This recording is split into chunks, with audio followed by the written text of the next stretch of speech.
Ayan guys, bali yan yung nilod na bali dala namin ngayon guys. Ayan, kasama natin si Boss Cesar, Ranopia. Okay. Ayan guys, okay.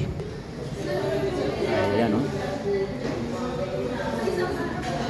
Roll natin yung camera guys para bali dual 15 to no guys, no, 900 watts. Ayan guys, so yan yung gagamitin namin ngayon sa ano. Ayan guys, dual yan guys. Then yung ating line RE is D12, dalawa no, dual. Ayan guys, oh. Then ano to, pang ano lang to. Ayan guys, oh. Tingnan natin yung likod niya guys, okay. Powered na rin niya, lakay. Ito ang passive natin.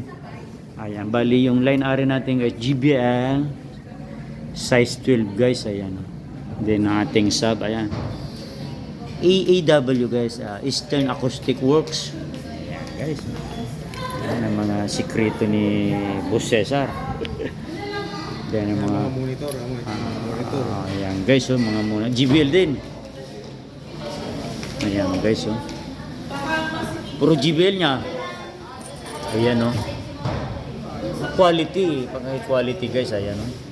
Kaya ang setup nito guys, full band is nasa 100k. Ayan, okay. Sa mga with ano na yun guys, kasama na yung systematic band kanina ba guys.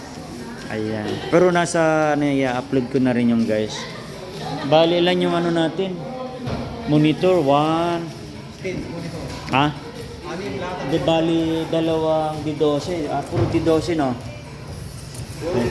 Ayan guys, so powered by siyempre ano guys, GBL, okay. Bagi mo na di ano, bagim. Bagida. Okay. Ayan, no.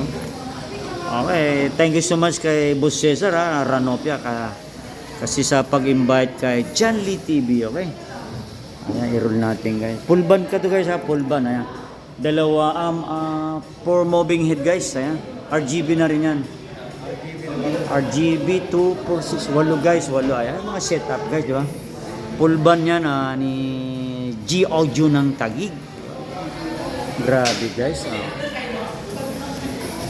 Okay, yung ating moving head guys. Bali 4 pieces niya. Ayan, puno ng ano guys, stage monitor guys, oh.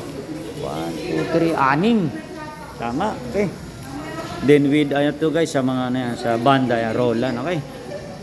Ayan guys, oh.